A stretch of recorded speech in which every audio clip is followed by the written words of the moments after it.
Olá, equipe Corteva, tudo bem? Nesse quarto e último vídeo, vamos tratar dos pilares empatia e saber se relacionar. O que significa empatia? Empatia é colocar-se no lugar do outro, não é isso? Talvez você tenha escutado isso em outros cursos ou lido em algum lugar. Acontece que não é bem assim. Quando você faz esse movimento de se colocar no lugar do outro, há grandes chances de você levar junto sua visão de mundo, suas crenças, seus valores, a partir da sua história, a partir daquilo que você vivenciou. Por exemplo, quando observamos o comportamento de alguém, pensamos: não é possível que essa pessoa fez isso. Eu jamais faria se estivesse no lugar dela. Quando fazemos isso, não estamos sendo empáticos. Caímos na armadilha de julgar o outro que vivenciou um contexto completamente diferente do nosso. Se colocar no lugar do outro é praticamente impossível. Você nunca vai conseguir sentir o que o outro sentiu sem ter vivido a situação ou o contexto dele. Empatia, então, significa ir além de você.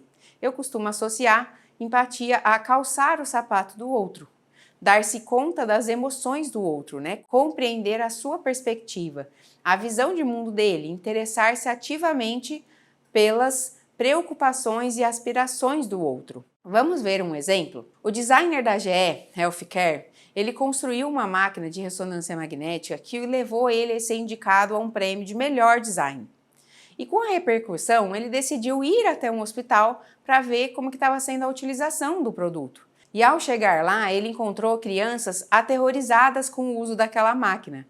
Em nenhum momento ele havia pensado na experiência dos usuários, nem em seus sentimentos.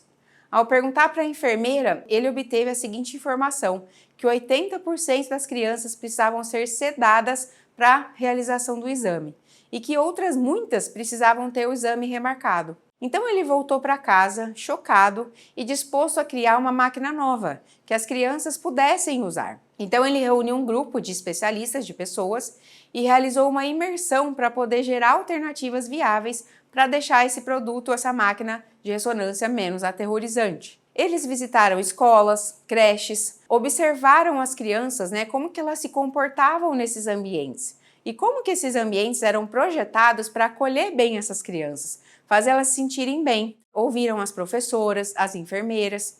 Então, o primeiro passo foi frequentar locais com crianças para poder entendê-las e depois criar um ambiente agradável para elas. E o resultado foi surpreendente, Em um ano, apenas 2 casos de crianças que precisaram ser sedadas. Então, o número de casos de crianças que estavam a ser sedadas diminuiu drasticamente.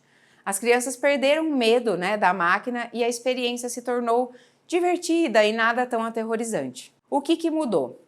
As máquinas de ressonância magnética e os quartos do hospital, eles foram totalmente remodelados. Foram caracterizados como o quarto do navio e o pirata, o quarto da pequena sereia, de modo que os profissionais do hospital, eles conseguiam envolver as crianças nas histórias, distraí-las, deixá-las mais tranquilas, para poder realizar os exames. Esse exemplo, então, ele nos faz refletir, O que ele fez? Ele foi primeiro observar o contexto daquelas crianças, o que agradava a elas, Ouviu as próprias crianças, observou o comportamento delas, ouviu as enfermeiras para depois providenciar as melhorias no design da máquina. E isso é empatia. Então agora eu te convido a refletir. Como que você tem relacionado com os seus clientes e com seus colegas no ambiente profissional, com seus familiares na sua casa? Você tem aplicado a empatia com eles no seu dia a dia? Você tem escutado com atenção, percebido as necessidades deles? Ou sem perceber acaba forçando vender produtos ou serviços que talvez ele não precise ou não tenha interesse no momento? Então, como podemos colocar a empatia em prática? Aplicando a técnica da escuta ativa. No ambiente corporativo, são inúmeras as situações em que a escuta ativa pode ser implementada. Em uma reunião, em uma negociação, ao ouvir um feedback, em uma instrução para a execução de uma tarefa, em um caso de conflito, entre outras ocasiões. Cuidados que são extremamente necessários. Evitar as distrações e interrupções durante o diálogo, como o celular, WhatsApp, e-mail, telefonema, conversas paralelas, entre outras. Isso demonstra consideração e respeito pelo outro. É comum quando estamos conversando com alguém, percebemos que nossos pensamentos eles se desviaram do assunto. Ou começamos a pensar no que vamos responder sem focar ou prestar atenção de fato no que a pessoa está dizendo. Então devemos treinar a nossa mente, né? Deixar esses pensamentos de lado e voltar novamente a nossa atenção para a pessoa que está diante de nós e para o que ela está nos dizendo. Então demonstre interesse genuíno pelo outro, busque deixá-lo à vontade. Reaja à história contada através da linguagem não verbal e sempre faça contato visual.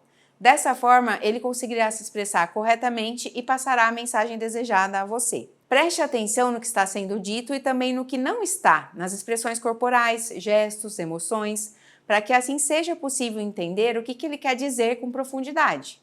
Faça perguntas para se certificar se entendeu corretamente a mensagem, bem como para ter mais informações acerca do assunto. Então, por exemplo, pode repetir para mim o que eu te pedi, por gentileza, para eu verificar se eu me fiz clara na minha fala? Evite cair na tentação de julgar ou de tirar conclusões precipitadas a respeito do que está sendo dito naquele momento.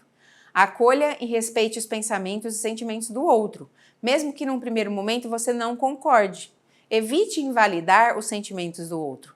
Adote uma postura compreensiva e de alguém que está disposto a ajudar e encontrar soluções ideais para resolver aquele tipo de problema ou conflito que esteja acontecendo. Apenas escute. Anote algo que achar relevante. Não precisa dar uma resposta na mesma hora. Agradeça, diz que vai pensar mais sobre aquilo e depois volta para falar com a pessoa. Então, experimente aplicar a empatia escutativa no seu dia a dia. Isso te possibilitará construir relações mais positivas e saudáveis e conseguir se relacionar bem nos grupos que você convive, e criar um ambiente positivo ao seu redor e, consequentemente, aumentar os seus resultados profissionais e pessoais. Então, boas práticas, compartilhe seus resultados conosco e até uma próxima!